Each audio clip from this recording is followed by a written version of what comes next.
ఒక ఆడబిడ్డను ఆదుకునే విధంగా ఒక మేనమామగా ఒక అన్నగా కేసీఆర్ గారు సహాయం చేస్తే ఈరోజు రేవంత్ రెడ్డి గారు ఎన్నికల సమయంలో తులం బంగారంతో పాటు 1,16,000 ఇస్తామని చెప్పి హామీ ఇచ్చింది.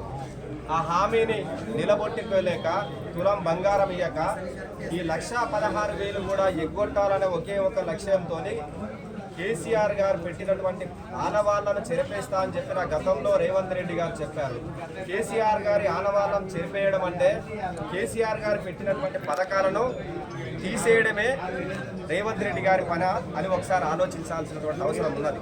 ఈరోజు కోర్టులో ఒకరితోని పిటిషన్ వేయించి కళ్యాణ లక్ష్మి పథకాన్ని తొలగించాలని చెప్పి రేవంత్ రెడ్డి గారే పిటిషన్ వేయిస్తే ఈరోజు స్టే రావడం జరిగింది. ఆ స్టే రావడానికి గల కారణం ఈ రాష్ట్ర ప్రభుత్వం సరి అయినటువంటి సమయంలో స్పందించకుండా సరి అయినటువంటి అడ్వకేట్లను పెట్టకపోవడంతో ఈరోజు స్టే రావడం జరిగింది. దీనికి పూర్తి బాధ్యత రేవంత్ రెడ్డి గారిది. ఎందుకంటే కళ్యాణ లక్ష్మి పథకాన్ని రద్దు చేయాలని ఒక లక్ష్యంతో రేవంత్ రెడ్డి గారు ముందుకు పోతా ఉన్నారు. రేవంత్ రెడ్డి గారు ఒకటే చెప్తా ఉన్నాం, పేద ప్రజల కోసం తీసుకొచ్చినటువంటి కళ్యాణ లక్ష్మి పథకాన్ని రద్దు చేస్తే ఈ రాష్ట్రంలో పేదలందరూ కూడా ఏకమై ఈ ప్రభుత్వాన్ని రద్దు చేసేటువంటి రోజులు వస్తాయి.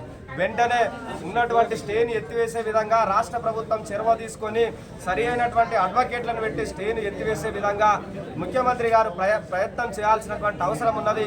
కేసీఆర్ గారి ఆనవాళ్లను చెరిపేయడం కాదు, మీరు కొత్తగా పథకాలు తీసుకొచ్చి పేద ప్రజల గుండెల్లో ఉండాల్సినటువంటి అవసరం ఉన్నది. కానీ కేసీఆర్ గారు ఆనవాళ్లను చెరిపేసే స్థాయి మీకు లేదు.